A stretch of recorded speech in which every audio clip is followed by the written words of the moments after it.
In 24 hours, Putin and China will change everything. Yes, tomorrow a BRICS lightning vote will shock the Western hegemony that's been ruling the world for decades. The Western media is totally ignoring the story, by the way, because they don't want to admit what's about to happen. Goldman Sachs, though, understands it, and they believe that by the year 2050, the BRICS nations will dominate the global economy.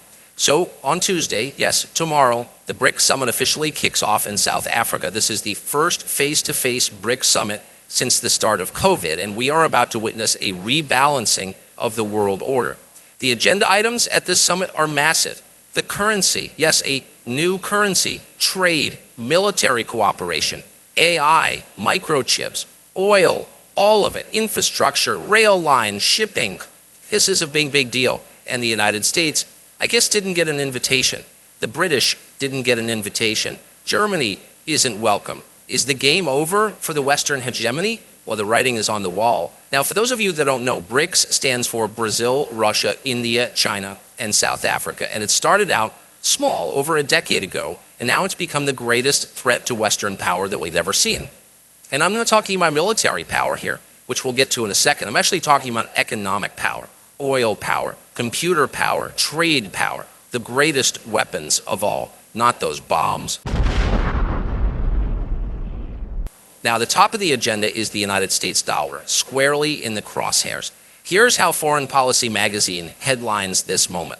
A BRICS currency could shake the dollar's dominance. The de-dollarization moment might finally be here. Really? Is it true? After all, talk of getting rid of the US dollar as a reserve currency goes back to the 1960s. Here's the New York Times. In 1968, talking about France trying to separate itself from the US dollar. Yes, French President Charles de Gaulle versus Lyndon Johnson. That's how old this is. That's how far back this goes. This isn't new at all. But now we are at a tipping point. Brazil's president, Lula da Silva, says that every night he asks himself why all of these countries have to base their trade on the US dollar. Can you imagine every night before going to bed, that's the thought that you have? That's what he does. Well, now they don't. A gold-backed currency that stands as the backbone of a new BRICS currency is being rolled out in earnest. Brazil, Russia, China, India, South Africa, trading oil, computer chips, minerals, and settling those transactions in a reserve currency that has nothing to do with the US dollar. All of the previous meetings of these BRICS nations have been leading up to this moment in South Africa. BRICS countries are home to more than 3.2 billion people, around 40% of the global population. None of the bloc's members is in the G7, the group of 7 advanced economies. To increase its influence, BRICS is considering bringing new members into the fold. Just look at the trade between the BRICS nations. There's a massive financial surplus. The BRICS nations have a trade surplus. Brazil just hit a record trade surplus. So why would they want to settle these transactions with US dollars? Doesn't make any sense. Meanwhile, Europe's trade deficit has hit a new record, nearly $500 billion trade deficit.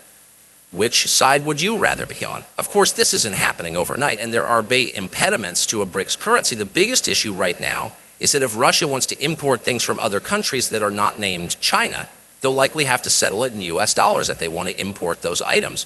But what if more countries want to join BRICS and ditch the US dollar? Then there's safety in numbers, and the number of people you're doing imports from are part of your BRICS conglomerate. In fact, other countries are noticing and beginning to join. At this summit, Russia and China are expected to approve the new applications of a bunch of new countries into BRICS.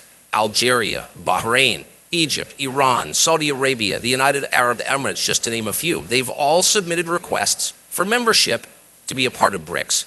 And the Turkish government has expressed an interest in joining the group. Those are just a few of the names. But wrap your heads around this one.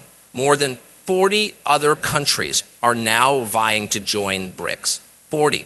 Samita, what are you hearing about just how much bigger BRICS could get? Well, we've heard from leadership here at the BRICS, this Foreign Ministers BRICS Summit, that at least 19 countries have expressed either formally or informally interest in either joining the BRICS grouping or even having involvement with the BRICS Development Bank, which really is aimed at investing in the global south, in developing nations to boost their economies.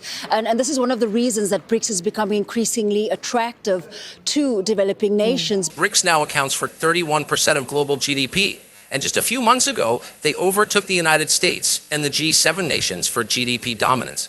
Goldman Sachs, once again, won't have to wait until 2050. It's already happening. Beyond a gold-backed currency and moving away from the US dollar, one of the biggest stories of this summit in South Africa is AI, generative AI. It's one of their top agenda items. They're holding many meetings on AI this week in South Africa. BRICS wants to dominate AI. And who do you think will be the leader of the AI revolution? China. China announced that it wants to become the global leader in AI by the year 2030. They made this very public pronouncement. And I don't know if you know anything about China, but they are a communist country. And when a communist country makes a public pledge like this, it's all about prestige. So they must make it happen to save face. Yeah, there's no, we missed our target. They have to make it happen. Surprisingly, this was already well known in Washington, D.C., at the Pentagon, in fact. A major threat to America, China becoming the dominant player in AI. In fact, an Air Force cybersecurity whistleblower warned the Pentagon 2 years ago, said that we must make AI a priority or China will crush us. Here he is. His name is Nicholas Chalin. He warned everyone. No one listened to him. He saw what was happening, and because no one paid attention, he quit in protest. He quit because he thought it was impossible for the United States to compete with China on AI. In this article, he says, quote, "We have no competing fighting chance against China in 15 to 20 years. Right now, it's already a done deal. It's already over, in my opinion," he said.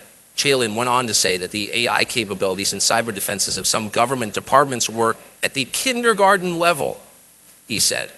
Kindergarten. He recently said that China has kids as young as 7 years old starting on learning AI and machine learning. 7 years old. He says the United States doesn't stand a chance unless it doesn't get its act together. Interesting to see that China is not wasting that kind of time and they're not waiting for us to figure it out, and they're taking this very seriously, including having their kids starting at 7 years old be trained on AI and machine learning. So when you start thinking that kind of investment and really the understanding that whichever country is going to be leading AI and ML will be controlling the planet. Let me repeat what he just said. Whoever leads in AI will rule the planet, he said.